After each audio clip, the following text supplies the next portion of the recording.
So I've been traveling most of the day. I've left Outlaw Camp 1 and I'm headed now to Outlaw Camp 2. It's never a good idea to stay in any one spot for very long. So I didn't want to deplete the resources in my first camp. So now I'm moving to the second camp.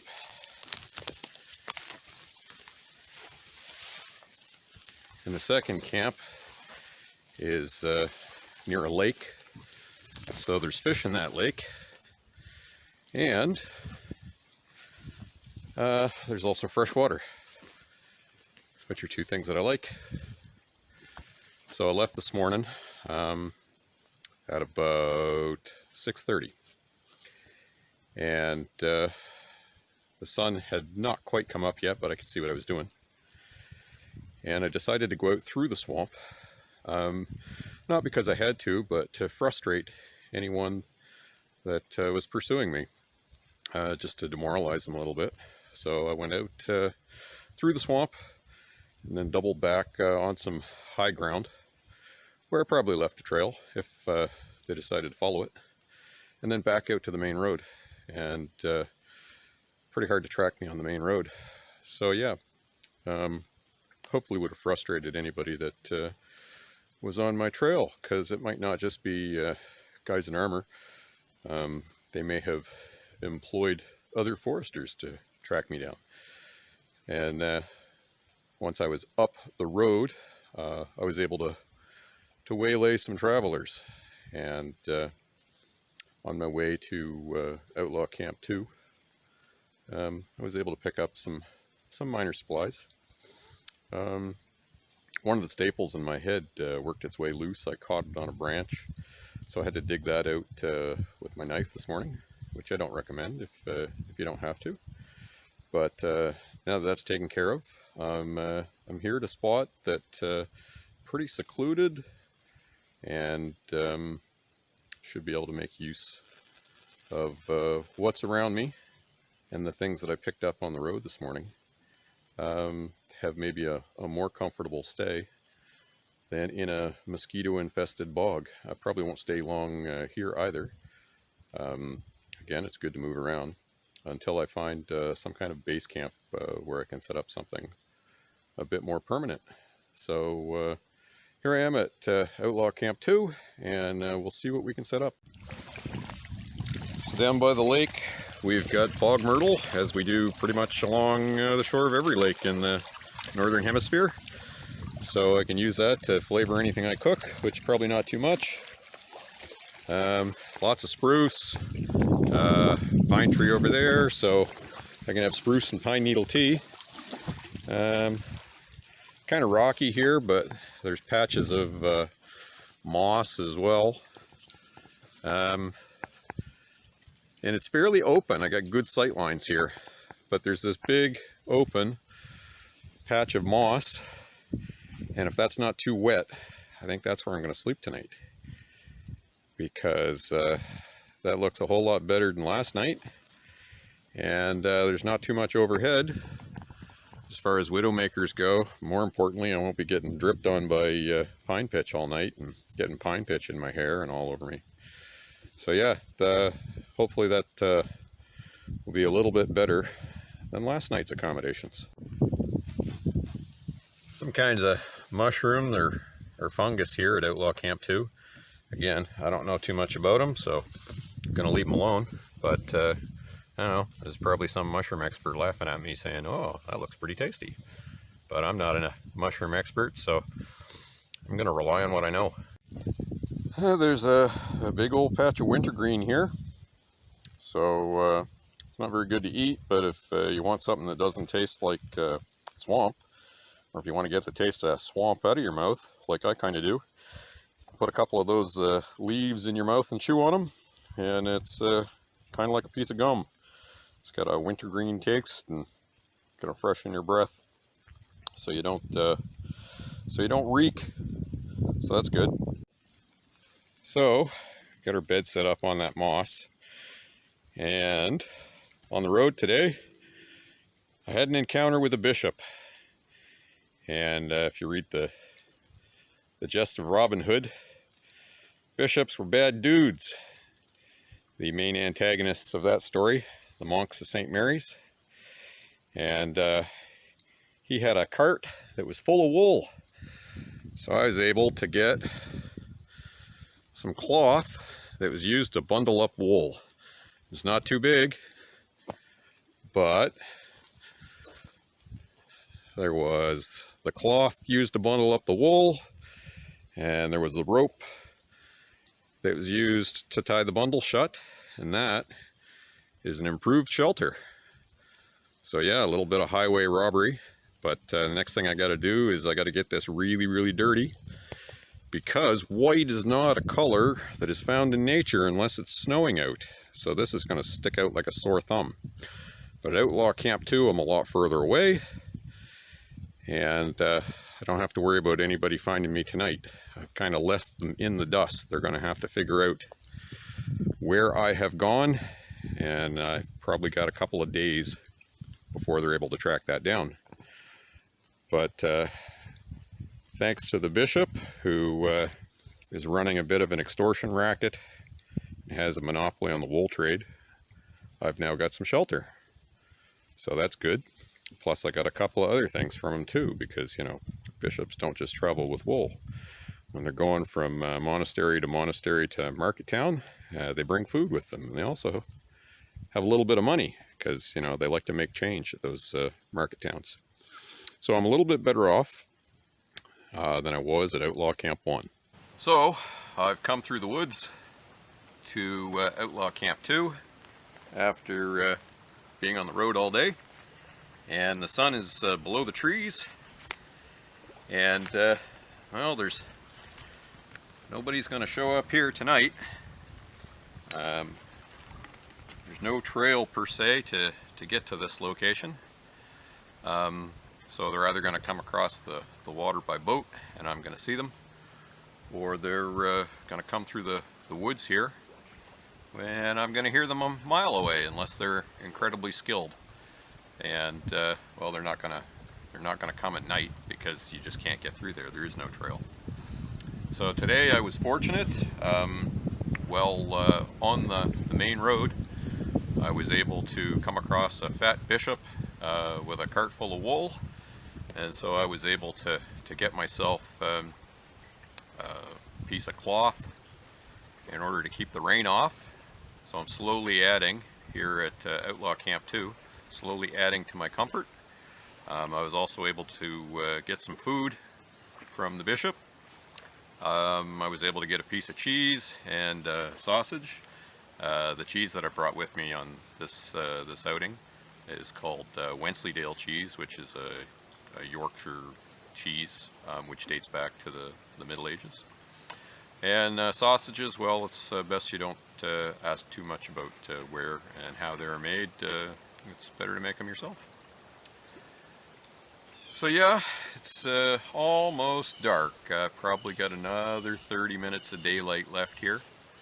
So again, long day, and supper is probably going to be cold. There's a lot of firewood here, but I don't see a whole lot of tinder. But if I'm lucky and the daylight holds just long enough, I might be able to squirrel some up. I never know what I'll find here, and maybe I'll be able to get a fire going. But if not, cold supper for me. So another day here at Outlaw Camp 2, and pretty soon, I guess, I'll be turning in and going to bed, because I don't want this big white tarp being up and being a signal beacon in the daylight.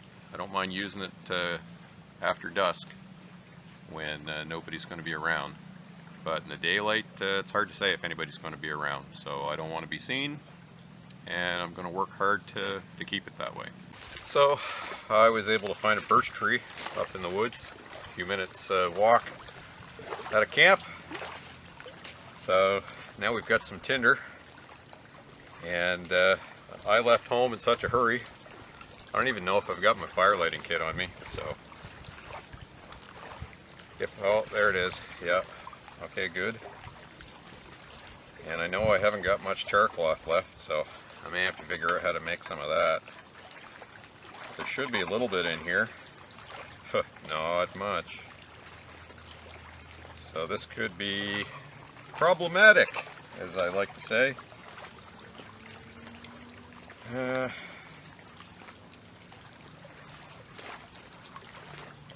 So we got a tiny bit of char cloth, got our striker, and we'll use the English flint.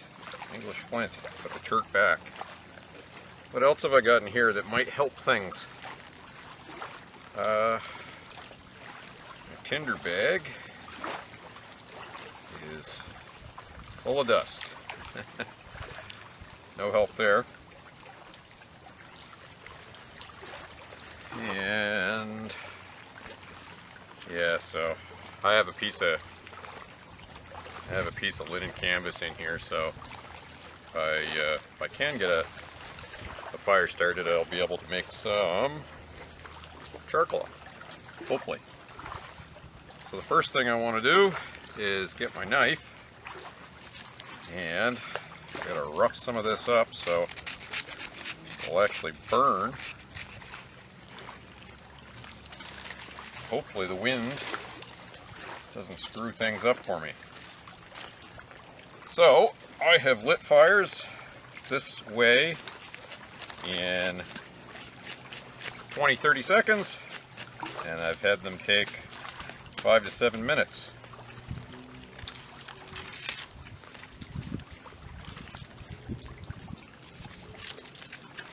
And this is not a particularly good piece of bark for this, but we'll see what happens. Sometimes it works, sometimes it does not. But we got lots of it, so all we can do is try. So ordinarily, I wouldn't light a fire at night or even at dusk, because it's just a beacon for people to see you for miles around. But where I'm at tonight, there shouldn't be any people for miles around. So I'm going to light one, because I've had a rough couple of days. Look at that, my char cloth is basically crap.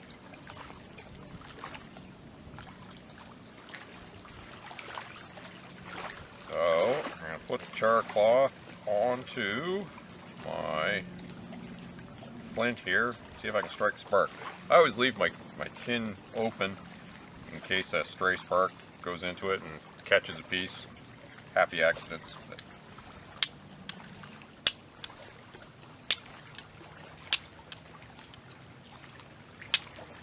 Oh, almost had it, almost had it.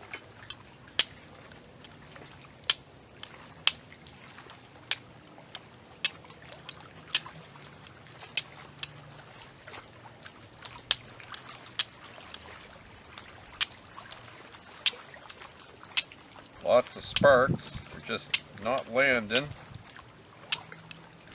And if they are landing, the char cloth is not taken.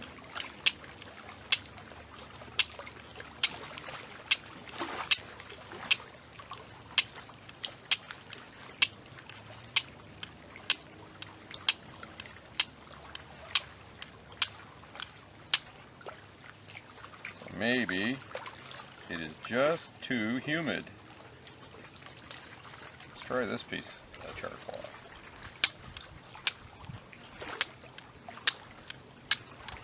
Oh, there we go. Look at that.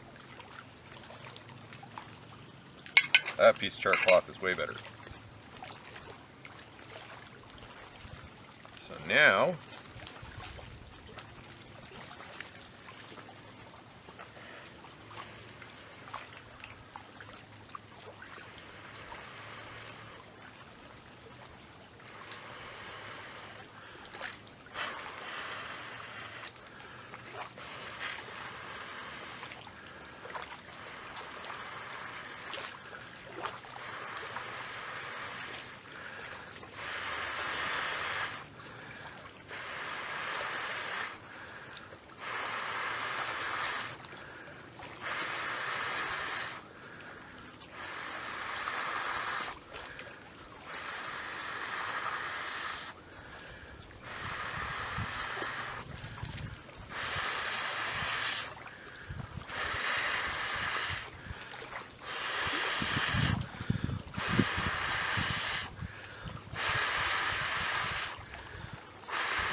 Time to add another piece of chair cloth, I think.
Holy crap, I'm winded.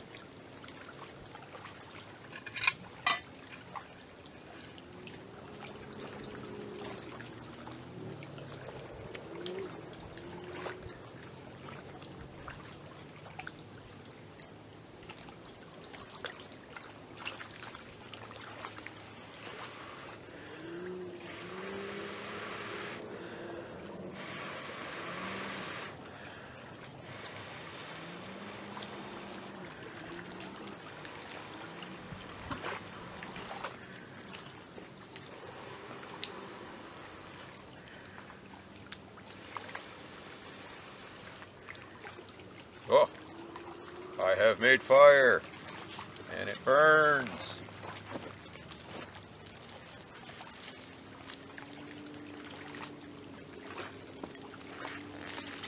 And I am pretty well out of chair cloth from that adventure, so I'm glad that I got a fair amount of birch bark here.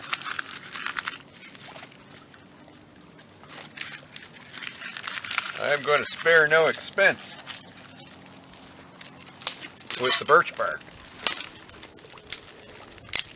I got a short window to make this happen. I'll be very disappointed if it doesn't. Ah, crap. Get back in there.